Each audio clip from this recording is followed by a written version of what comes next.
Hi, this is Chef Anthony from Performance Foodservice NorthCenter, and today we are here to talk about refreshed haddock from Bristol Seafood. So now we're going to start with the process of haddock once it does come into your receiving area. First of all, you want to take off the top of the box and check to see if the ice integrity is there. Remove all of the ice to make sure the product is underneath in the plastic bag. An important factor about haddock is you want to keep it as cold as you possibly can. Maintain the integrity of temperature of 40 degrees or better if possible. So now that I have the ice removed from the top, I'm going to take a look at my haddock. This is an 8 to 12 side of haddock. It's a nice small tail, nice big wide end. I also look for the back of the skin.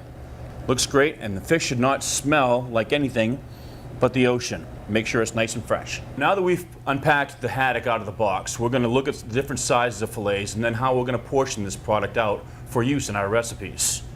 You will see that we have some wonderful large pieces, so probably more along the 12-ounce size right here.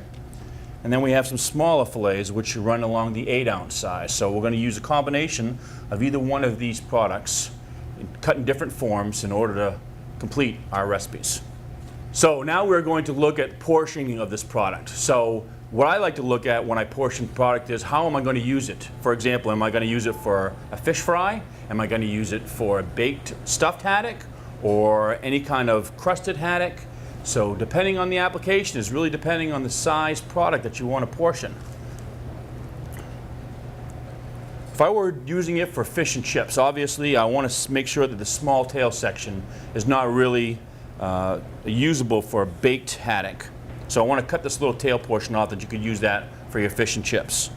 Next, as I look at this fillet, I want to optimize the maximum piece of my haddock for the best plate center cut portion product of this recipe.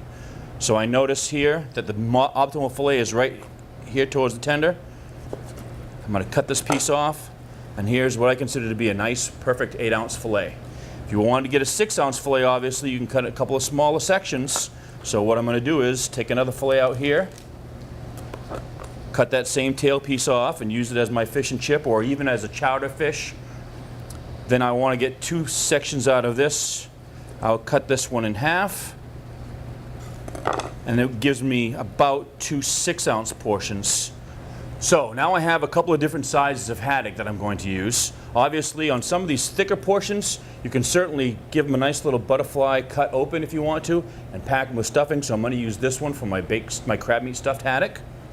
And then I'm going to prepare another dish just using a smaller piece of haddock, and I think this is going to be the optimal size right here, about a 6-ounce portion. The second dish I'm going to prepare for you is a gluten-free haddock.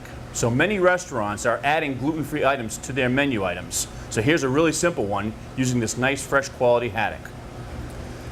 Again, you can either use the sizzle platter or the casserole dish. I think we're going to put it back on the sizzle platter once again. We're also going to coat it with a little bit of salt and a little bit of pepper. I've sliced some Roma tomatoes to put right over the top. Roma tomatoes are a nice dry tomato, so you can arrange them slightly shingled over the top of the haddock. And right after that, you want to get yourself some gluten-free breadcrumbs. So these were a plain gluten-free breadcrumb. I also added a little bit of Italian seasoning to it, a little thyme, a little basil, a little oregano, a little garlic, and a little bit of parsley. Sprinkle that right over the top.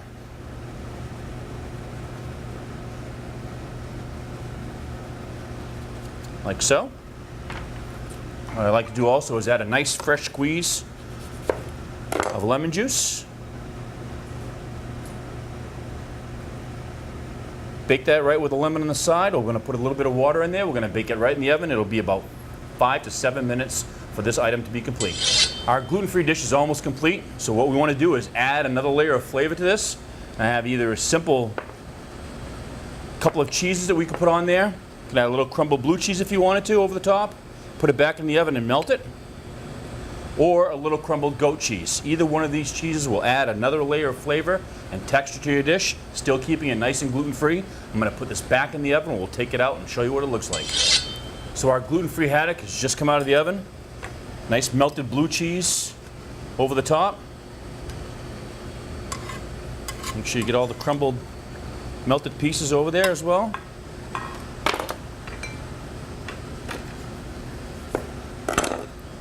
Squeeze a nice big piece of lemon on top.